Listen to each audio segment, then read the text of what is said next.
Welcome to SV channel. ఆధునిక సాగు పద్ధతులపై రైతులకు శిక్షణ, కూరగాయలకు పంటల బీమా అమలు, సామూహిక పంట క్షేత్రాలు, సాగుపై పంచాయతీల నిరంతర పర్యవేక్షణ, ఉత్పత్తుల విక్రయాలకు ప్రత్యేక క్లస్టర్లు, ధరల సంక్షోభం ఏర్పడిన సమయాలలో పెట్టుబడికి 20% కలిపి మూలధర నిర్ణయం, ప్రభుత్వం, రైతులు, ఆర్థిక సంస్థల భాగస్వామ్యంతో ఏర్పాటైన ప్రత్యేక సంస్థ ద్వారా సేద్యానికి ఊతం. కేరళలో కూరగాయలు, పండ్లు, ఇతర ఉద్యాన పంటల సాగు విధానం ఇది. తెలంగాణలోనూ దీన్ని అమలు చేయాలంటూ ప్రభుత్వానికి రాష్ట్ర వ్యవసాయ, రైతు సంక్షేమ కమిషన్ నివేదించింది. గ్రామస్థాయి పంటల ప్రణాళిక, క్లస్టర్ ఆధారిత మార్కెటింగ్ ద్వారా రైతుల ఆదాయం పెరుగుతుందని పేర్కొంది.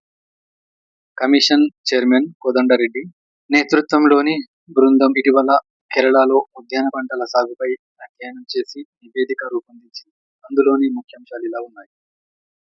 పండ్లు, కూరగాయలు, సుగంధ ద్రవ్యాలు ఇలా విభిన్న పంటల సాగు, ఆధునిక సాంకేతికత వినియోగం వంటి వాటితో ఉద్యాన రంగంలో కేరళ ముందంజలో ఉంది. దేశ ఉద్యాన సాగులో 33% వాటా కలిగి ఉంది.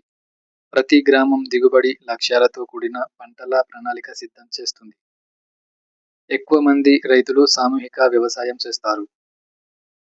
పురుగులు మందులు వినియోగించుకోకపోవడం, ఎరువుల తయారీ, సంప్రదాయ తెగుళ్ల నివారణ పద్ధతులకు రైతులు ప్రాధాన్యమిస్తున్నారు. టెర్రస్ ఫార్మింగ్, గ్రో బ్యాగులు, వర్టికల్ గార్డెన్స్ వంటి వినూత్న పద్ధతులు పాటిస్తున్నారు. కుటుంబ స్త్రీ, మహిళా బృందాలు నర్సరీలు, మార్కెటింగ్లో కీలక పాత్ర పోషిస్తున్నాయి. ప్రతి గ్రామంలోనూ పెట్టుబడి సాయం, సాగు పద్ధతులపై శిక్షణ, బ్రాండింగ్పై పంచాయతీ పాలక వర్గాలు, వ్యవసాయ అధికారుల నిరంతర పర్యవేక్షణ ఉంటుంది. కూరగాయలు, పండ్లు ప్రోత్సాహక మండలి, vegetables and fruit promotion council of Kerala VFPCK ప్రభుత్వం 50%, బ్యాంకులు 30%, రైతులు 20% భాగస్వామ్యంతో నడిచే ప్రత్యేక సంస్థ. విత్తనాల సరఫరా నుంచి ఉత్పత్తుల మార్కెటింగ్ వరకు రైతులకు సాయం అందిస్తుంది. 15 నుంచి 20 మంది రైతులతో ఒక్కో సమూహం క్లస్టర్ ఏర్పాటు చేశారు. భూసార పరీక్షలు, సాగు ప్రణాళికలు, సాంకేతికతపై సంస్థ శిక్షణ, క్షేత్ర పర్యటనను నిర్వహిస్తుంది. నాణ్యమైన విత్తనాలు, నారు సామగ్రిని రాయితీపై లేదా ఉచితంగా సరఫరా చేస్తుంది. సంస్థకు సొంతంగా టిష్యూ కల్చర్ ల్యాబొరేటరీతో పాటు కూరగాయలు, పండ్ల నారు యూనిట్లున్నాయి.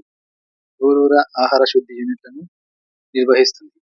రైతులు మెరుగైన ఆదాయం పొందేలా ప్రత్యేకంగా క్లస్టర్ ఆధారిత మార్కెటింగ్ వ్యవస్థ ఏర్పాటు చేశారు.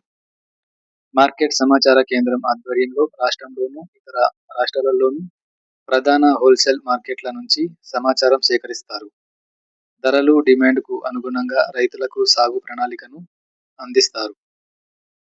కూరగాయలు, పండ్ల వ్యాపారం కోసం ప్రభుత్వం ఒక్కో క్లస్టర్కు 12 గుంటల భూమి కేటాయిస్తుంది.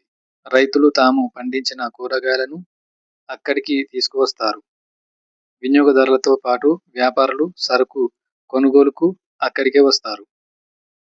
ప్రకృతి బీభత్సాలు, ఇతర సమయాలలో ధరలు భారీగా తగ్గినప్పుడు పెట్టుబడితో 20% పెంచుతూ మూలధర బేస్ ప్రైస్ అమలు చేస్తారు. సాధారణ రైతులతో పాటు కౌలు రైతులకు ప్రభుత్వం కూరగాయల పంటల బీమా పథకాన్ని అమలు చేస్తుంది. ప్రతి 4 గుంటల భూమికి రూ.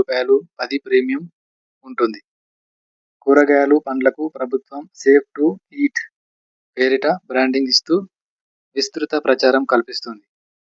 సుభిక్ష కేరళం పథకం కింద ఇంటింటా తోట, గార్డెన్ ఏర్పాటుకు విత్తనాలు, పరికరాలు అందిస్తుంది. ఎస్వి ఛానల్ను లైక్ చేయండి, షేర్ చేయండి, సబ్స్క్రైబ్ చేయండి.